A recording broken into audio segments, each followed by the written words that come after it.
del año 2022, el 39%, casi el 40% de todos los hogares en el país tenía al menos la presencia de un adulto mayor. Y bueno, y de todos los hogares del país, un 26% tiene como un jefe de hogar un adulto mayor, sobre todo mujeres. Bueno, en general, los adultos mayores están expuestos a factores biológicos propios del envejecimiento que van dando algunos cambios que lo hacen pues más susceptible a tener problemas, a no afrontar problemas médicos que se van dando, ¿no? Estos cambios biológicos que los hacen más vulnerables. También cambios, factores psicológicos, ¿no? Las pérdidas, el duelo, los problemas económicos, el aislamiento, ¿no? Que también nos favorecen, así como los factores sociales, ¿no? Que finalmente todo eso va a alterar su salud mental, ¿no? De hecho, se conoce que un 20% de las personas de la tercera edad padece algún tipo de trastorno mental en el Perú. Los problemas de salud mental muchas veces pasan desapercibidos, no son diagnosticados o tratados a tiempo, ¿no? Por lo que es importante la capacitación de los profesionales para poder manejar o en todo caso derivar cuando se detecta a un adulto mayor que requiere alguna ayuda en este aspecto. Bueno, dentro de los problemas de salud mental son tan importantes como los problemas en la salud física, ¿no? Ya que muchas veces van los dos de la mano. Incluso los problemas de salud mental podrían exacerbar las manifestaciones de estos problemas, incrementar también la dependencia funcional de nuestros pacientes mayores y también hacer mayor uso de los recursos sanitarios. Dentro de los problemas, creo yo, más frecuentes que se ven en la consulta, tenemos problemas del ánimo, en esta parte la depresión es lo más frecuente, también los trastornos de ansiedad, los trastornos neurocognitivos mayores y los trastornos del sueño. En esta presentación voy a hablar un poco de cada una de ellas, no me voy a explayar, pero sí es importante conocer conceptos generales, ¿no? Sobre todo, qué cambios se van dando en esta población. En la primera parte de la depresión, pues aquí vemos, ¿no? A veces se ven en las noticias de este tipo de acontecimientos, ¿no? Lamentables, ¿no? Un anciano se quita la vida por su mal estado de salud, intentos de suicidio en población mayor, ¿no? Incluso acá tenemos una noticia en Chile, ¿no? Lo cual refleja que este problema de la depresión, que es una de las causas de suicidio, no es la única, pero creo yo una de las más frecuentes y que se puede manejar, ¿no? Es importante una detección temprana para poder evitar estos eventos, ¿no? La prevalencia de depresión en adultos mayores varía dependiendo de los estudios, pero en promedio se menciona que están en 7.2 a 38%. Es más frecuente en mujeres y también mencionar que de solamente un 10% de los adultos mayores recibe ayuda, ¿no? Es una condición, pues, con una alta tasa de recurrencia y también es muy frecuente que haya una comorbilidad con otro trastorno de salud mental, como por ejemplo un trastorno de ansiedad, ¿no? Casi un 40% tiene esta comorbilidad. Y como vamos a ver más adelante, eso pues también altera un poquito el manejo, ¿no? Nos hace más difícil poder tratarlo. Y bueno, también es importante mencionar que la incidencia, la prevalencia de incidencia de suicidio, de intentos de suicidio es incluso mayor que en gente joven, ¿no? Con una alta tasa de suicidio en pacientes más de 65 años. Bueno, aquí también en otra tabla donde se ve la prevalencia, pues vemos que va a depender de dónde se encuentre nuestro paciente mayor, ¿no? Si son solamente síntomas depresivos que pueden estar acompañando a un otro problema físico o mental, o ya si es que engloban todos estos síntomas un trastorno. Y también la prevalencia va a variar dependiendo de dónde lo estamos buscando, ¿no? Si es en la comunidad, si es en una atención primaria, si es en un paciente hospitalizado o si es en un paciente que ya está institucionalizado, ¿no? Donde vemos pues que la prevalencia es mayor en estos dos lugares, ¿no? Sobre todo la presencia de síntomas depresivos. Con respecto a la parte clínica, es importante considerar algunos aspectos, ¿no? Los pacientes adultos mayores generalmente tienen comorbilidades, por lo mismo también toman medicamentos diversos, ¿no? Ya de por sí el metabolismo hepático está levemente disminuido, ¿no? Lo cual también, así como la depuración de creatinina, pues que también hay una alteración en la función renal, ¿no?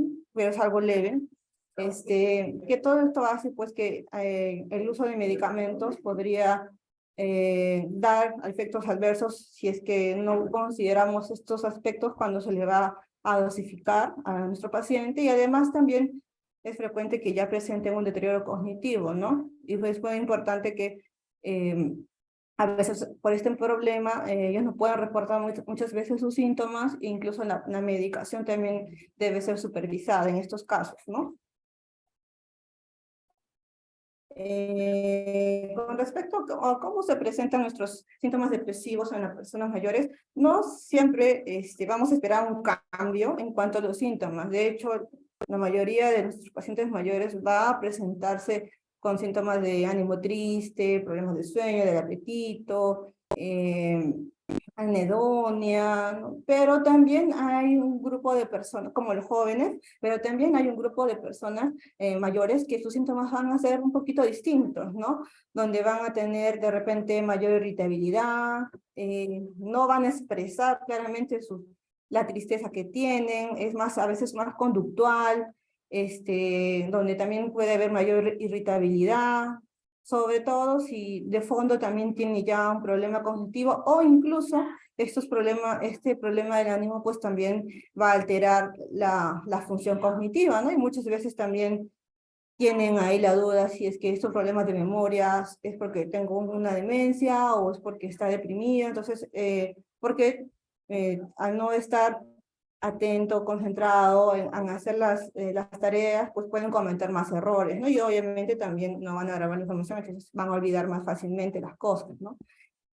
También son más propensos a tener síntomas psicóticos, a tener alteraciones en la conducta, como mencioné, a tener bajo apetito, y también si ya son pacientes pues muy deteriorados, a que ya regresionen en sus conductas, ¿no? Rechacen la alimentación, rechacen los cuidados, su alimentación, ¿no? Ya no hablen, incluso vayan perdiendo sus capacidades fisiológicas, ¿no? Bueno, a veces se mencionan que hay cambios, ¿no? De una depresión que inició tempranamente, de una depresión que inició después de los 60 años, por ejemplo, ¿no? Donde vamos a encontrar más alteraciones estructurales, cuando se hacen exámenes en neuroimágenes, donde también vamos a encontrar apatía, anedonia, no va a expresar claramente, como mencioné, es que se siente triste, eso no va a ser su principal queja, de hecho van a presentar más quejas incluso somáticas que un paciente de una depresión de inicio temprano. También tienen más riesgo de suicidio, incluso más, mencionan que un poco más que los otros pacientes, tienen más quejas cognitivas, y también pues usualmente tienen más comorbilidades médicas asociadas, ¿no? Que los pacientes de depresión de inicio temprano, que usualmente tienen más comorbilidades por abuso de sustancias. Y en este caso, pues también hay más historia de depresión en la familia, ¿no? Pues, y claramente sí expresa su síntoma depresivo. Entonces son algunos cambios que se pueden tener en cuenta cuando estemos ante un paciente mayor y tengamos la sospecha que nuestro paciente mayor pueda estar deprimido, ¿no? Incluso también hay que considerar los factores de riesgo para esta persona a un suicidio, ¿no? Factores de riesgo de suicidio, ¿no? Que generalmente son personas que cuando nos entrevistamos mencionan, ¿no? Tienen algún plan ya claro, generalmente varones, adultos mayores, que tienen acceso a medios para cometerlo, ¿no? Donde tengan quejas cognitivas, que hayan tenido anteriormente intentos, ¿no? En la familia ya ha habido historias de suicidio, de que tenga problemas legales, acontecimientos de vida muy estresantes, que esté pasando por un duelo, que haya perdido la funcionalidad por alguna enfermedad, por ejemplo, que tenga además muchos síntomas de ansiedad, síntomas psicóticos, consumo de alcohol, alteraciones de la personalidad premórbida, o algunos con algún problema médico, ¿no? Que sea discapacitante, por ejemplo, ¿no? Esto debemos valorar porque nuestros pacientes podrían, si tienen varios de estos factores, pues tienen un riesgo mayor, ¿no? De suicidio. Bueno, en general, según el DSM-5, para los criterios de depresión de un episodio depresivo, pues nos mencionan que debería tener más de 2 semanas de los siguientes síntomas, ¿no? Siendo los que deben estar humor deprimido, anedonia, que es una disminución de interés o de placer por hacer las actividades cotidianas, con alteraciones en el peso, en el apetito, en el sueño, alteraciones conductuales, fatiga, pérdida de energía, sentimientos de inutilidad que son bastante frecuentes, de desesperanza y de culpa, ¿no? Ya después con alteraciones en la capacidad de concentración y de toma de decisiones, y que incluso tengan pensamientos de muerte, ¿no? O de suicidio. Pero, bueno, que no, y que esto obviamente afecte en su desempeño social, laboral y en otras áreas, y que no sea secundario a otro problema médico, sustancia, o que esté en otro contexto, ¿no? Pero que en los pacientes mayores, como vimos, a veces no se presentan de esa manera, ¿no? Entonces hay que considerar como otras características la irritabilidad, síntomas de ansiedad y síntomas somáticos, ¿no? Que de repente no están considerados como dentro del DSM-5, pero reconocerlos como también síntomas de nuestros pacientes mayores. Hay varias escalas para poder evaluar esto, desde escalas de 30, de 15, escalas de 4 preguntas, ¿no? Las cuales pueden tener acceso y si tienen alguna duda, si están pues en atención primaria o en medicina general, ¿no? Donde se puede aplicar y ver si es que es un paciente que tenga depresión o probable depresión para poder iniciar un tratamiento o dependiendo de la gravedad, pues ser derivada, ¿no? También hay escalas para pacientes con demencia, porque nuestros pacientes con demencia también se pueden deprimir y de hecho no, sus manifestaciones van a ser muy distintas, ¿no? Se van a reflejar más con alteraciones en sus funciones cíclicas, en el comportamiento, también signos físicos, el apetito, la energía, bajan de peso, y también van a reflejar síntomas de ansiedad, de tristeza, ¿no? Irritabilidad, que, bueno, más o menos es son los parámetros que mide esta escala de Corner que se aplica en pacientes con demencia, ¿no? Bueno, y como parte del tratamiento, pues ahí tenemos varias alternativas. La psicoterapia siempre es importante, sobre todo en casos donde hay depresión leve o moderada. Su efectividad es comparable a uso de antidepresivos, y la terapia cognitivo-conductual es la más estudiada. Dentro del tratamiento farmacológico, pues indica más en depresiones de estadios moderados a severos. El objetivo de tratamiento es una remisión mantenida y asintomática, ¿no? Aquí podemos ver que los antidepresivos a lo largo del ciclo vital, ¿no? Que el mayor beneficio se va a dar en la población pues de los 26 a 64 años, ¿no? Entre la relación riesgo-beneficio, ¿no? Bueno, con los pacientes mayores no pierde, es de repente un poco menor, pero no es que no funcione, ¿no?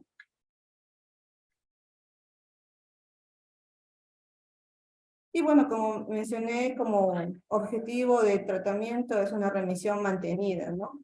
Que es que si nuestro paciente se encuentra en ese estado, una vez con el medicamento, con la medicación, pues podamos conseguir una remisión, que es mantener una desaparición de los síntomas casi en un 100%, ¿no? Y mantenerlos en el tiempo. El problema es que si es que el tiempo no es el adecuado de la duración del tratamiento, pues podemos obtener recaídas, ¿no? Y muchas veces eso es lo que vemos en la consulta, pacientes que se les inicia un tratamiento y como se van sintiendo bien a las semanas, ¿no? Al mes, ¿no? Que es lo usual, dejan el tratamiento, ¿no? Y con esto puede haber una recaída del episodio, ¿no?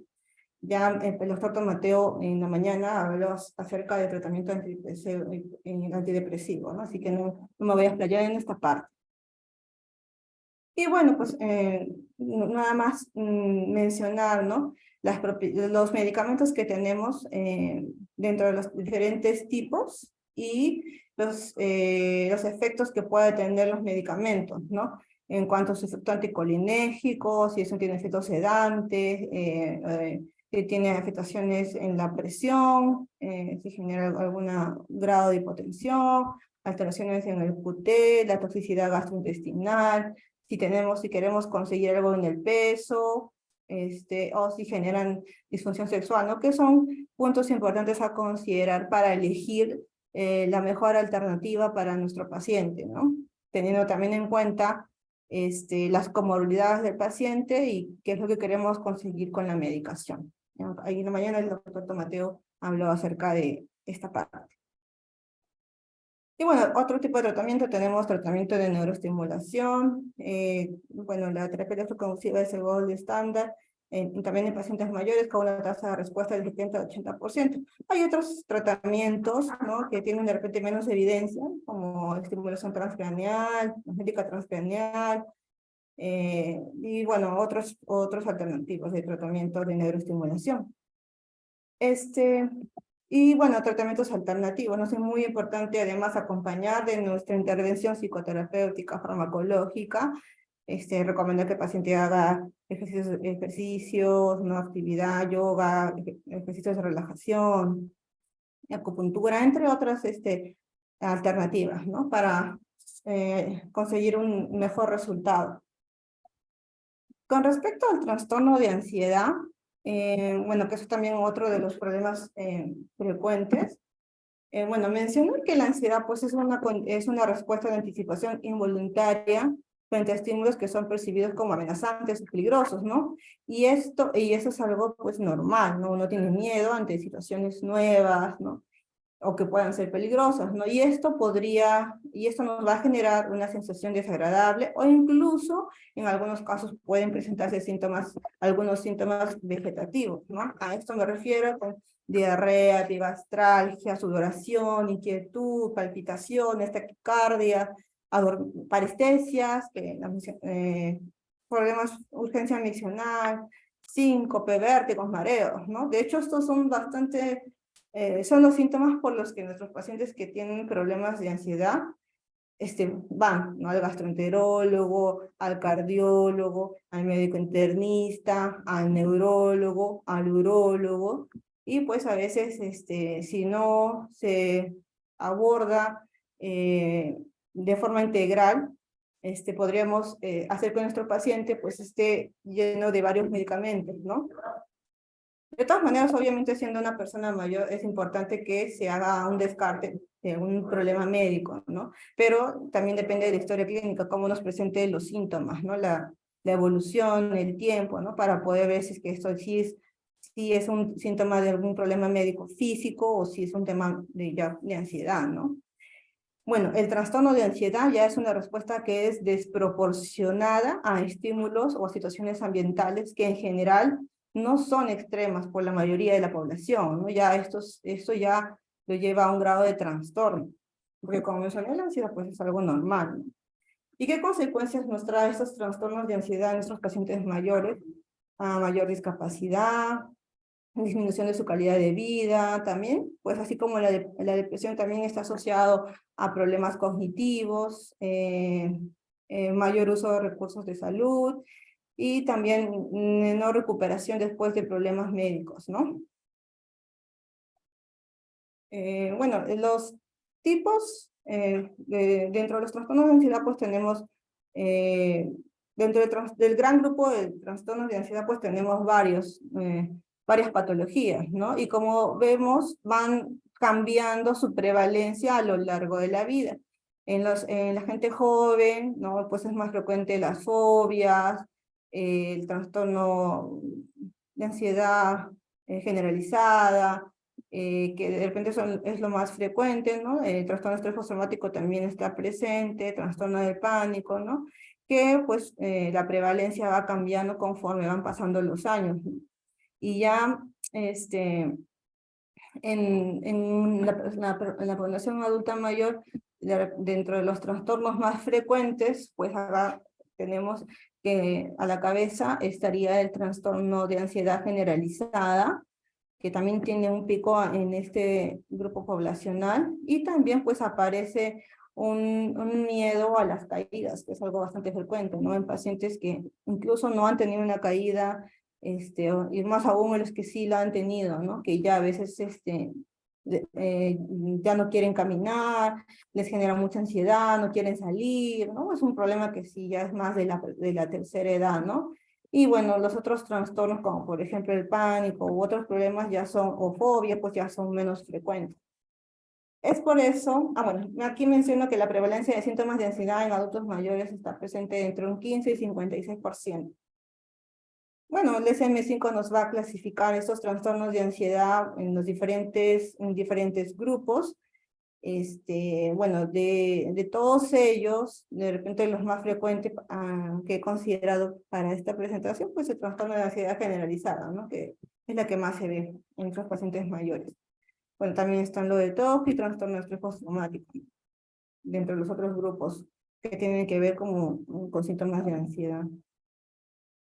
Bueno, es importante mencionar que estos trastornos pues están también asociados, hay condiciones médicas que están asociadas a síntomas de ansiedad, ¿no? Desde los problemas cardíacos, las arritmias o eh, anginas, ¿no? Problemas pulmonares como el EPOC, la enfermedad de Parkinson, incluso tempranamente se pueden ver estos síntomas tanto de ansiedad como síntomas depresivos, ¿no? En estas enfermedades, la misma diabetes, problemas tiroideos, también pueden tener síntomas de ansiedad en el cuadro, ¿no? La fibromialgia, que es creo que lo que más también viene a la consulta, ¿no?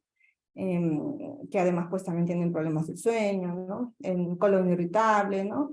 Y otros problemas, dolor crónico, problemas vestibulares, ¿no? Que también pues están asociados a síntomas de ansiedad. El trastorno de ansiedad generalizada, según el DSM-5, pues es un estado en el cual va a predominar un estado de ansiedad y preocupación persistente por más de 6 meses en relación a diferentes sucesos o actividades, ¿no? Va a generar una gran dificultad de controlar esta preocupación, y está asociada a 3 de los siguientes criterios, ¿no? Inquietud, sensación de estar atrapado, tener los nervios de punta, facilidad para fatigarse, dificultad para concentrarse o quedarse con la mente en blanco, irritabilidad, estado de tensión muscular, problemas para el sueño, ¿no? Y obviamente todo esto, así como el episodio depresivo, tiene que afectar la funcionalidad de la persona en el ámbito social, laboral, ¿no? Y en otras áreas, ¿no? Y no explicado por otra condición médica o algún otro problema psiquiátrico.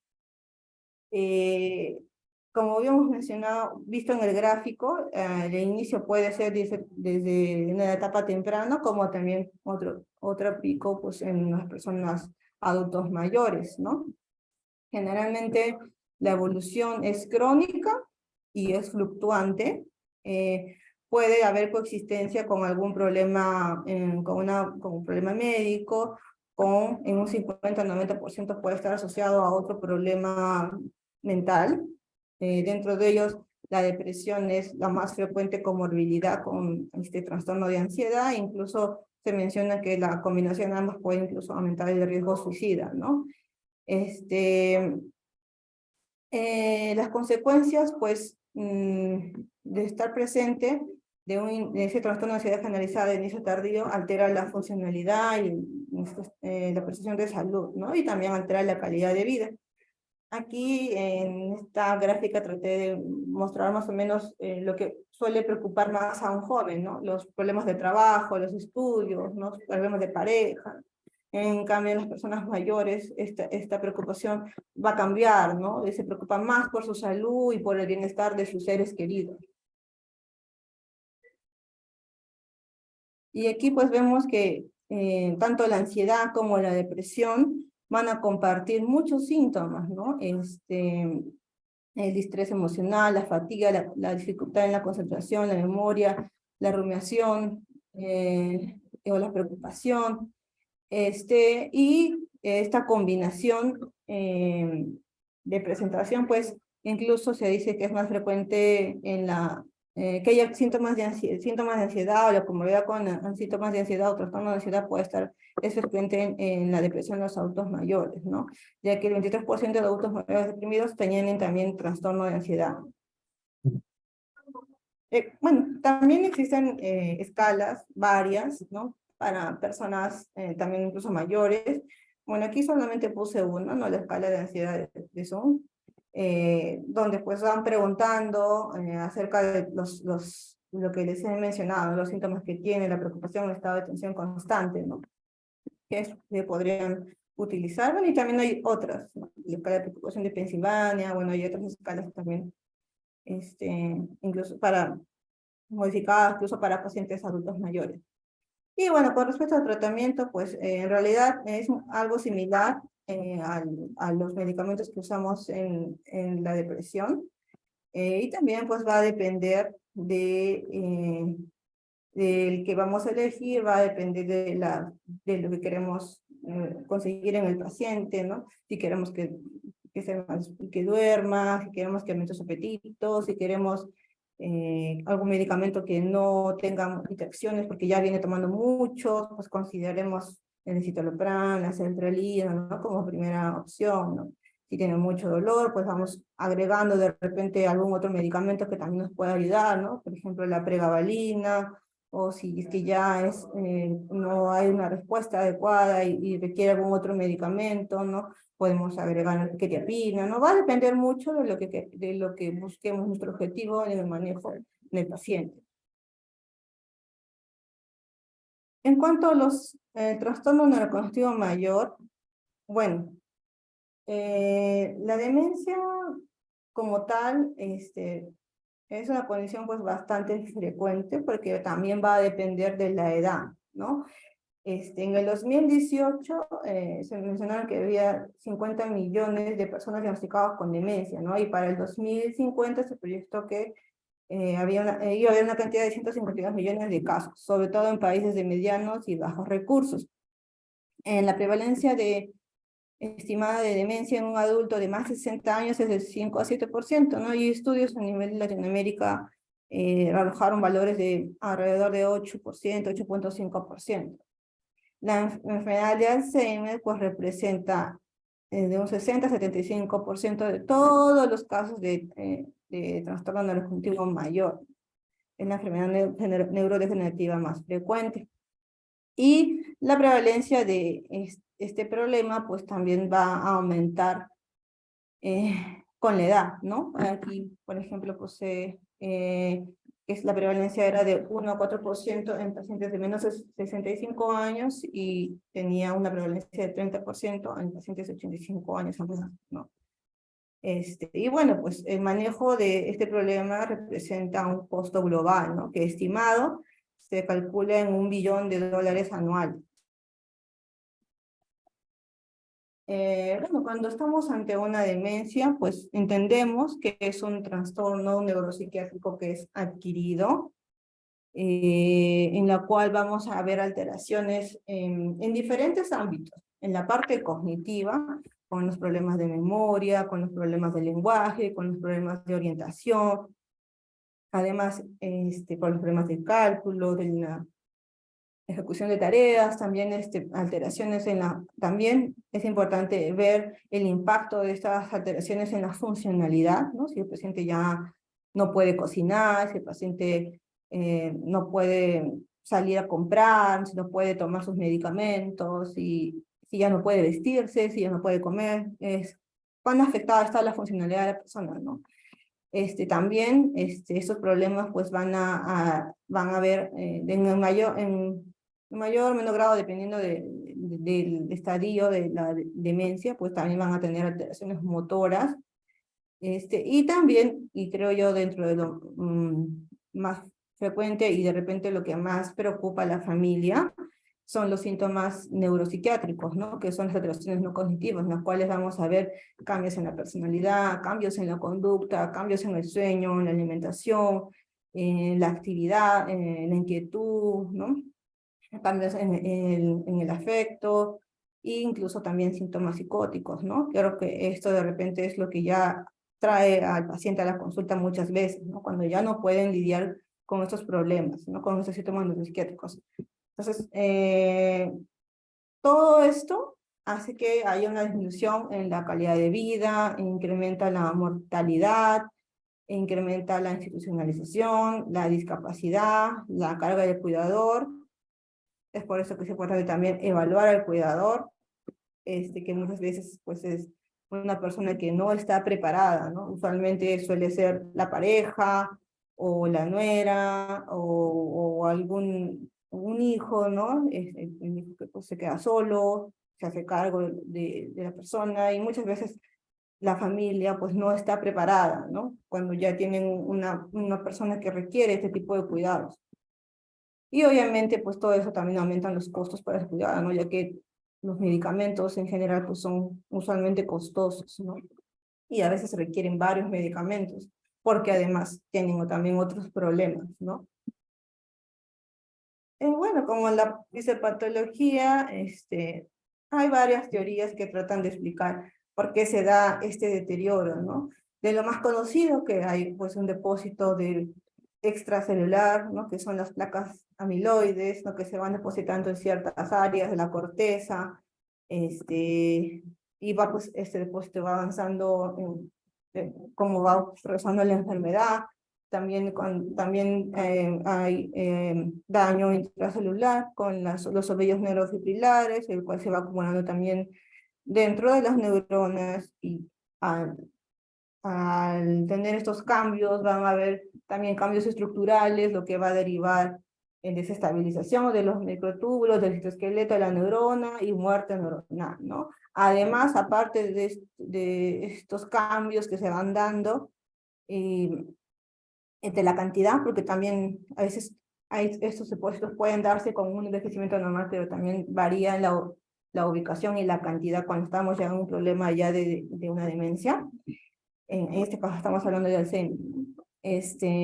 También se da como un cuadro inflamatorio crónico, ¿no? Donde hay mayor actividad glial, ¿no? Entre una de las teorías. Y también pues todo eso va a derivar en disfunción sináptica, y con ello va a haber muerte neuronal, y esto pues va a derivar a que haya cambios cognitivos, ¿no? Que es lo que vamos a ver en nuestros pacientes. Existen factores de riesgo que son no modificables, ¿no? La edad, como vimos, depende de, a más edad, pues mayor prevalencia, mayor riesgo, ¿no? El sexo, y también factores genéticos, que de pronto son los más raros, ¿no? Quizás el más conocido sería lo de la presencia del APOE, que incrementa incluso tener dos alelos C4 aumenta el riesgo hasta 15 veces de tener una demencia, ¿no? Pero esos son factores de riesgo no modificables, y también tenemos factores de riesgo modificables que, según un reporte de Lance, de la Comisión de Lance sobre la prevención de demencia en el 2020, pues estimó que existen 12 factores de riesgo modificables que en conjunto representan el 40% de riesgo mundial de cualquier tipo de demencia. Dentro de ellos tenemos en una etapa temprana una baja educación, una baja escolaridad, que pues, son personas que han ya llegado a la edad avanzada, si no tienen una buena reserva cognitiva, que es lo que nos da a estudiar, prepararnos, ¿no? Entonces, los síntomas se pueden presentar más tempranamente, o de repente son más severos, ¿no? Porque pues no tenemos esa reserva. Entonces es un factor de riesgo muy importante, y donde sí se puede intervenir, ¿no? Es por eso muy importante el tema de la educación. Bueno, otros factores de riesgo modificable, la pérdida de la audición, traumas cerebrales frecuentes, ¿no? La hipertensión arterial, donde pues también pueden haber daño en vascular, ¿no? El consumo de alcohol, la misma obesidad, que pues va de la mano con factores de riesgo cardiovascular. El tabaquismo, ya en la etapa tardía, el tabaquismo, la misma depresión que mencioné, que está muy asociado a demencia, el aislamiento social, la inactividad física, incluso mencionan hasta la contaminación ambiental, que contribuye hasta un 2%, y la misma diabetes, ¿no? Todos estos factores representan un 40% de riesgo de desarrollar demencia. Bueno, ¿y qué es lo que vamos a ver en nuestros pacientes, ¿no? Con respecto a los problemas de memoria, podemos ver que van olvidando las cosas, lo que, por ejemplo, lo que hizo en la mañana, o le preguntamos qué hizo, que nos cuente todo lo que hizo el día anterior, y muchas veces los pacientes, pues, incluso a veces inventan cosas como hechos, ¿no? Como para quedar bien, ¿no? Y a veces y así ellos lo relatan, que no se acuerdan, ¿no? Pero muchas veces ellos sí pueden decir, nos cuentan historias, y cuando hablamos con el cuidador, el familiar, pues nos dice que no es así, ¿no? Es muy importante también cuando hacemos la entrevista tener al costado al cuidador o a la persona para que también nos corrobore la información, ¿no? También con respecto a los problemas de memoria, pues ellas van perdiendo sus objetos, sus lentes, su dinero, sus llaves, y muchas veces pues están preguntando constantemente, ya van olvidando de hacer actividades como por ejemplo hacer pagos, pago la luz, pago el agua, el teléfono, ¿no? Con respecto también ya pueden tener problemas de orientación. Primero, usualmente se da fuera de casa, ¿no? Ya después de llegar a un lugar donde antes sí lo hacían, lugares conocidos, ¿no? Incluso ya en grados mayores ya se pueden perder, ¿no? Bastante frecuente verse en las noticias, ¿no? Se perdió adulto mayor. Después, con el tiempo, pues ya incluso ya han tenido problemas para reconocer los rostros, ¿no? Los rostros familiares, y ya después ya no van a ubicar, ¿no? Muchas veces las cosas. Pero no es un tema que no vea, ¿no? Simplemente también ya es un tema más de un deterioro en áreas que tienen que ver con la parte visoespacial, ¿no? Con respecto al lenguaje, pues ya se les va reduciendo el vocabulario, ¿no? Ya les cuesta decir algunas palabras, optan por describir, ¿no? El objeto, ¿no? O a veces se pueden frustrar por ello también, ¿no? Porque ya es como que tuvieran la palabra en la punta de la lengua y no lo pueden decir, ¿no? Y a veces también por tener esos problemas de lenguaje, muchas veces ya no participan en la conversación, se aíslan, se quedan encerrados, ¿no? Y eso también, pues uno debe identificar qué es lo que está pasando, ¿no? Ya con el avance en la enfermedad, pues van a tener problemas para comprender, ya no van a tener un habla fluido, van a cometer errores con la escritura, en la lectura, ¿no? Este, y por eso es que eso es lo que también evaluamos cuando van a la consulta, ¿no? Con respecto a la función ejecutiva, pues ya se les va a dificultar, sobre todo al inicio de la enfermedad, ¿no? Que cuando si son pacientes que trabajan, ¿no? Que ya no pueden planificar sus tareas, ya no pueden organizar sus actividades, ¿no? Se distraen con facilidad, ya no pueden tomar decisiones adecuadas, ¿no? Ah, ya tienen menos juicio, ¿no?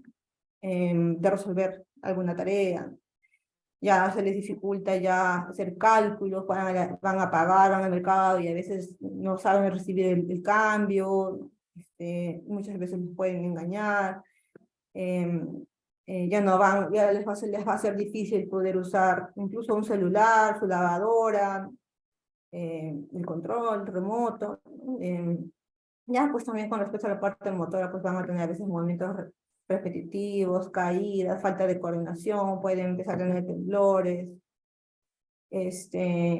Bueno, también dentro de los otros síntomas ya no cognitivos, pues tenemos síntomas ya más conductuales, neuropsiquiátricos, en los cuales vamos a tener, como mencioné, problemas en el peso, en la alimentación, porque usualmente a veces ya tienen preferencia por cierto tipo de alimentos, usualmente suelen ser los dulces, o incluso a veces hasta pueden comer cosas que no son comestibles, ¿no? Agarrar papeles, basura.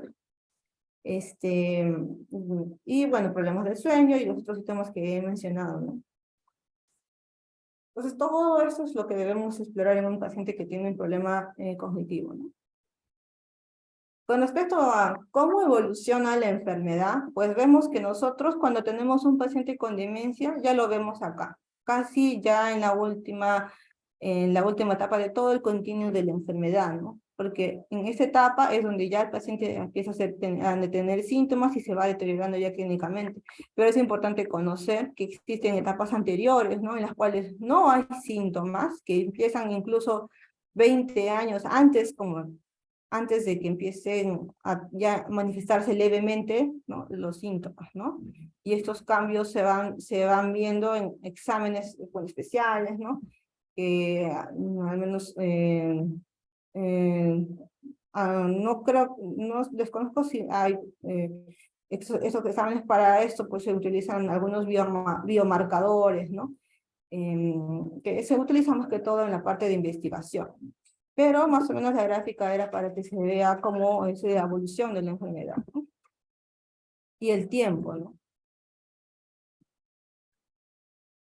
Y más o menos como ven acá, inicia pues después de los 60 años se van empezando a dar los síntomas sutiles que no llegan a ser una de demencia porque el paciente todavía puede mantenerse funcional de alguna manera, pero ya cuando ya requieren ayuda mayor, ¿no? Ya no puede valerse por sí mismo, pues estamos aquí en este estadio. Los cambios que se van dando para hacer el diagnóstico, pues vamos viendo que estos cambios que les manifesté se van a traducir usualmente en cambios a nivel estructural, que lo vamos a tener en los estudios de neuroimagen, ¿no? Ya sea una tomografía, una resonancia, donde vamos a poder encontrar estas alteraciones en atrofia córtico subcortical, dilatación de los ventrículos, cambios también microvasculares que pueden estar asociados, muchas veces en estos casos degenerativos, ¿no? Aquí podemos ver, por ejemplo, una atrofia importante del hipocampo, que es algo muy característico en esta enfermedad. Otros métodos diagnósticos, ¿no? Bueno, no muy usados, o salvo cuando tenemos dudas diagnósticas, pues podemos usar otros biomarcadores, ¿no? Desde la misma punción lumbar para poder ver la presencia de tau fosforilado, para poder cuantificar el beta-amiloide, que también lo podemos ver a nivel funcional con una neuroimagen funcional como por ejemplo el PET-FDG, donde vamos a ver las zonas de hipometabolismo características y otros trastornos y otros estudios que nos van a medir la cantidad de amiloide y tau, que es lo que es la fisiopatología de este problema, ¿no? En cuanto a los objetivos terapéuticos, pues lo que buscamos en este caso es mejorar la calidad de vida, mejorar la funcionalidad del paciente, estabilizar en lo que se pueda la parte cognitiva, controlar estos síntomas neuropsiquiátricos y de esa manera disminuir la carga del cuidador. De lo que se tiene para poder manejar a los pacientes, pues vemos que lo que podemos hacer cuando nosotros lo encontramos en esta etapa de demencia es tratamiento sintomático, ¿no? Y aquí lo que disponemos son los antidemenciales, los inhibidores de la acetilcoinesterasa y antagonistas NMDA, la memantina. Y además, aquí creo que falta también, como otra opción terapéutica, otros psicofármacos que solemos usar también para control de estos síntomas neuropsiquiátricos, ¿no? Que también a veces se pueden controlar con estos antidemenciales, ¿no? Si se puede tratar de forma temprana, pues siempre la parte preventiva va a ser lo más importante, controlando todos estos factores de riesgo no modificables que les mostré. Y bueno, y lo que está ahora pues en estudio, ¿no? Pues son ya terapias que actúen incluso tempranamente o muy tempranamente cuando los síntomas son muy leves, ¿no? Tratamientos modificadores de la enfermedad que son toda la serie de estudios de vacunas, todos los medicamentos que están en estudio actualmente, ¿no? Bueno, las indicaciones aprobadas por la FDA para el tratamiento desde demencias, dependiendo del estadio de nuestra demencia, ¿no? Si tenemos una demencia en estadio leve, moderado, severo, ¿no? Nuestra primera alternativa en estos casos serían los inhibidores del glucosinolaterasa, ¿no? El donepezil, la galantamina, rifamicina, como primera opción, considerando pues también si nuestro paciente tiene algún problema que primero no pueda ser usado, por ejemplo, una bradicardia, ¿no? O si, por ejemplo, la medicación le genera algún problema, ¿no? Síntomas gastrointestinales, que es a veces lo que limita un poco el uso de estos medicamentos, pues en ese caso ya en estadio moderado podemos usar memantina, ¿no? Y la memantina está indicado en estadios moderados, severos, ¿no? Incluso se recomienda, también se puede usar la combinación de ambos medicamentos, ¿no? En estos estadios moderados y severos. Lo que buscamos con estos medicamentos es de alguna manera retrasar el uso de, por ejemplo, antipsicóticos, porque también no solamente podrían actuar a nivel de la cognición, sino también a nivel de los síntomas neuropsiquiátricos y de alguna manera algún impacto en la funcionalidad del paciente, ¿no? Podemos conseguir eso al inicio. Lamentablemente, los medicamentos que se disponen en general pues son muchas veces muy costosos y a veces no son considerados o no son algo que se pueda brindar al paciente, ¿no? Por este motivo, pero es importante conocerlos, ¿no?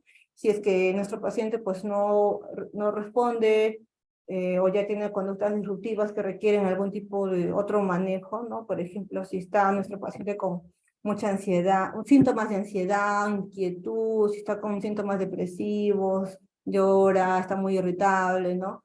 Se puede considerar también el uso de los mismos medicamentos que solemos indicar para la depresión, como por ejemplo el escitalopram, que es un medicamento bastante usado, ¿no? Y muchas veces con ese medicamento, a veces solo o acompañado con alguno de estos, pues podría controlar la parte conductual, ¿no? Y también cognitiva con los antidemenciales. O sea, podría combinarse eso, ¿no? Antes de usar ya algún antipsicótico, que también el uso,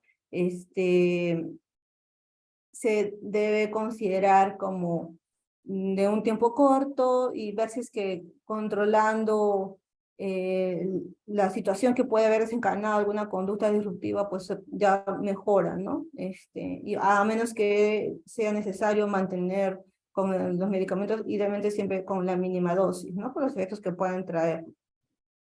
Y por los mortalidad cardiovascular que pueden tener o los efectos cerebrovasculares que están asociados a su uso en pacientes con demencia, ¿no?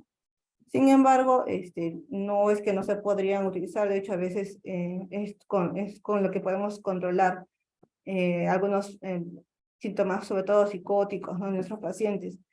El manejo no solamente tiene que ser farmacológico, ¿no? Porque muchas veces también vemos que los pacientes al tratar de controlar estos síntomas, pues quedan completamente sedados, ¿no? Incluso rígidos, ya no pueden comer, no pueden moverse, ¿no? Y tampoco esa es la idea, ¿no? La idea es tener un adulto mayor que pueda sentarse en la mesa, compartir con la familia, si va a tener alguna alucinación, pues si es que no es una alucinación que lo altere, ¿no? Que tranquilamente podría estar ahí, no necesariamente tenemos que estar medicando por eso, ¿no? Es solamente cuando no se pueda manejar más ni con las medidas no farmacológicas, ¿no?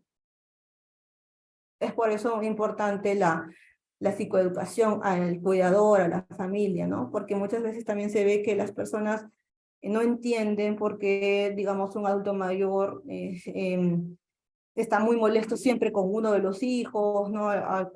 Y trata de perseguirlo, lastimarlo, ¿no? Y a veces esta persona pues se siente mal, ¿no? Que porque con él, ¿no? Y muchas veces eso pasa en la consulta, ¿no? Entonces es importante explicar qué es lo que está pasando, ¿no? Porque al ellos intentar, digamos, entre comillas, hacerlo entrar en razón, puede a veces frustrar más a la persona, que esté más agresiva, más alterada, ¿no? Cuando lo que se debe hacer es tratar de distraer o su atención hacia otra cosa, por ejemplo, ¿no? Y bueno, con respecto a los trastornos del sueño, solamente mencionar que el sueño pues, es un estado fisiológico activo y rítmico, activo, ¿no? Y rítmico que aparece cada 24 horas en alternancia con el estado de vigilia, ¿no? Su función y mecanismo no están bien precisados, sin embargo, es importante conocer que existen los cambios que se van dando también con el sueño y los tipos que tenemos, sueño REM y no REM, ¿no?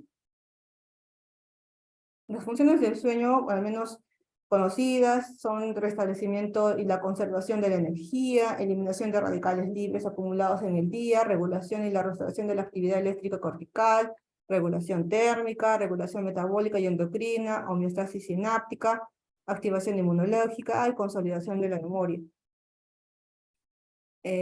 Va a haber, dentro de los cambios que se dan normalmente con el envejecimiento, también cambios a nivel de la estructura del sueño, y eso lo podemos ver en la variación del himnograma, ¿no? Que de forma general, pues en esta gráfica podemos observar cómo varía la cantidad de horas de sueño, desde un recién nacido, en el cual vemos que pasa como 16 horas durmiendo, ¿no? Que es la mayoría, ¿no? Y como la cantidad de horas de sueño van disminuyendo como conforme él va creciendo, no solamente en la cantidad de horas, sino también en su arquitectura, ¿no? Porque sabemos que existen sueño REM y sueño no REM, ¿no? Que eso se puede ver aquí en esta gráfica, pero de forma global podemos ver que para una persona adulta, ¿no? Ya duerme ya más o menos 8 horas promedio, ¿no? Y cómo es la cantidad de horas de sueño REM y la sueño no REM, ¿no? Y como ya en los pacientes mayores, estas horas pues también van disminuyendo, ¿no? Y también a qué se deben estos cambios, ¿no? Aquí se puede ver cómo es el himnograma unos niños, ¿no? Donde ellos tienen, bueno, acá se refleja el sueño no REM en sus diferentes fase 1, fase 2, fase 3 y fase 4. Fase 3 y fase 4 son las horas de sueño profundo, ¿no? Es el sueño profundo. Y esto que está aquí vendría a ser el sueño REM, que es el sueño de actividad, de mayor actividad, ¿no? Que se puede evidenciar eso en el electroencefalograma, ¿no? Bueno, cómo va cambiando en cuanto a la estructura. Vemos aquí, bueno, los jóvenes disminuyen la cantidad de horas del sueño profundo, que vendría a ser esto, a diferencia de los niños. Y en los adultos mayores vemos que estos picos de acá representan los despertares nocturnos, ¿no? Que no quiere decir que se levanten, ¿no? Simplemente son microdespertares que, bueno, pues no lo perciben, ¿no? Pero que en los adultos mayores son más frecuentes, ¿no? Comparando con un niño, por ejemplo, ¿no? Esto es un cambio que naturalmente se da. También va a disminuir la cantidad de sueño REM comparado en horas, comparado con gente joven, ¿no? La cantidad de horas que pasa en su sueño profundo también es mucho menor que una persona joven, ¿no? Que un niño, también, ¿no? Y también sus horas de sueño superficial, que es fase 1, fase 2, que son esto de acá, también es mayor.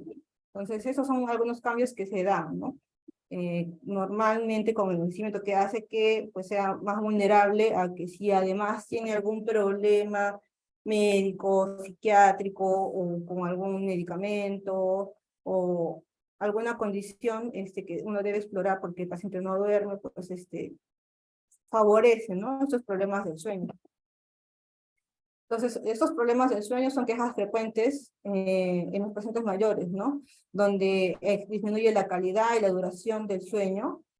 Los cambios fisiológicos o patológicos del ritmo circadiano se contraponen al deseo del adulto mayor a seguir durmiendo. Vemos que se dan estos cambios normalmente. Lo característico es que en los adultos mayores hay una disminución en la calidad y la cantidad de sueño. Incluso, bueno, según este autor, en el año 92, encontró que más del 80% de los adultos mayores con quejas de sueño tenían como una asociación a un problema mental, ¿no? Que puede ser que en este caso encontré que estaba muy asociado a síntomas de ansiedad o depresión. Entonces, por eso cuando tenemos un problema del sueño tenemos que investigar qué está detrás de este problema, ¿no? Para poder no solamente manejar que no duerme, sino manejar el problema de fondo. Los problemas de sueño pues tienen un gran impacto, ¿no? En cuanto a fatiga, síntomas de ansiedad, irritabilidad. Los que no duermen pues al día siguiente están malhumorados, ¿no? No rinden también bien cognitivamente, tienen problemas de memoria, concentración, tienen impacto negativo, tienen impacto pues en la calidad de vida, ¿no? Ya que también al no dormir bien pues hay más accidentes, hay un mayor malestar, una sensación de fatiga crónica, no va a desempeñar bien la evaluación para hacer alguna evaluación, no sé si comentar como mencioné ahí, más riesgo de caída, más riesgo de deterioro cognitivo, si no duerme de este problema crónicamente, pues sí, porque si además está asociado a otro problema, por ejemplo, el amnesia, el deterioro del sueño, pues también hay mayor deterioro, ¿no? Y obviamente también incrementa todo esto la mortalidad, ¿no? Incluso está asociado a mayor riesgo cardiovascular. Entonces, ¿qué es lo que pasa con nuestros adultos mayores, ¿no? Muchas veces, tratando de compensar algún problema de sueño no bien diagnosticado, tratado, pues hacen mal uso de algunos medicamentos que a veces se consiguen fácilmente, ¿no? Que son las benzodiazepinas, ¿no? Dándole este mal uso, ya que muchas veces, a veces se pueden indicar por un corto tiempo que no está mal, ¿no? Pero los pacientes, al sentirse bien, pues mantienen esta medicación, ¿no? Otra vez es que ellos mismos se automedican, conocen un poco del tema, algún familiar, y se automedican, ¿no? De forma crónica. Y pues algunos también empiezan a tomar otros, las benzodiazepinas y otros hipnóticos a sugerencia de familiares, amigos, vecinos, ¿no? Y esto hace que nuestra persona mayor venga a la consulta con un uso de clonazepam 2 miligramos, 4 miligramos, que también es personal, o clonazepam ya 10 años, ¿no? Eso también pues, es más difícil, es difícil poder hacer el cambio, ¿no? Es mejor, si tiene el problema, identificar qué es lo que está pasando, hacer una buena historia clínica, si además tiene algún problema médico o psiquiátrico asociado, que es usual, ¿no? Si tiene dolor, ver qué es lo que está condicionando este problema y poder intervenir tempranamente. Bueno, algunos de los estudios que se hizo de uso de benzodiazepinas en adultos mayores en América Latina, se evaluó en varios estudios y como conclusión, ¿no? Encontraron que había una prevalencia de la población general de uso de benzodiazepinas en casi 50%, lo mismo en pacientes institucionales hospitalizados y en atención primaria un 61%. Bueno, encontraron que la benzodiazepina más usada, en este caso fue el diazepam, fue más frecuente su uso en mujeres, fue indicado para manejo de síntomas de ansiedad e insomnio, y bueno, como eventos adversos se encontraron caídas, disfunción y deterioro cognitivo. Aquí es mencionar que es bastante frecuente el uso de benzodiazepinas en pacientes que como de base tienen un trastorno de ansiedad, ¿no? Síntomas de ansiedad que no son manejados o diagnosticados, y por eso al tener una acción rápida tomando una benzodiazepina, pues hacen este mal uso, ¿no? Y cuando debería, si es que es un problema de ansiedad, el que está conllevando todo este problema de sueño, pues manejarse este problema de base, ¿no? Y bueno, una vez identificado el problema, derivar o manejarlo, también es importante tener en consideración las recomendaciones para higiene del sueño, ¿no? Que se le debe indicar al paciente que debe dormir lo necesario, hasta que no se sienta cansado y se levante de la cama, se debe tener rutinas o un horario, ¿no? Evitar forzar el sueño, que se debería evitar hacer actividad física al menos justo antes de dormir, evitar tomar café en la noche, evitar tomar alcohol, evitar fumar, sobre todo en la tarde, no ir a la cama, ir a la cama en las mejores condiciones, ¿no? Por ejemplo, no con una comida pesada, pero tampoco sin comer, ¿no? Mantener el ambiente donde va a descansar cómodo, ¿no? En temperatura, sin ruido, ¿no? Si tiene que usar eh, para taparse, algo para taparse los ojos, los oídos, si es que hay mucho ruido, evitar el uso prolongado de luz en la cama, usar el dispositivo, celular, televisión, ¿no? Antes de ir a dormir, tratar de estar tranquilo, ¿no? Eh, y es importante pues que eso se maneje también ya como problema de base. Bueno, más o menos en estas diapositivas quería mostrarles más o menos un panorama general de los problemas más frecuentes que vemos en psiquiatría en la consulta de nuestros pacientes adultos mayores, ¿no? Espero haya podido brindarles a un aporte, ¿no? Como conclusión podría mencionar que los problemas de salud mental no son parte de un envejecimiento normal, porque a veces mencionan, está deprimido, pero es porque está mayor, ¿no? Y no es así, ¿no?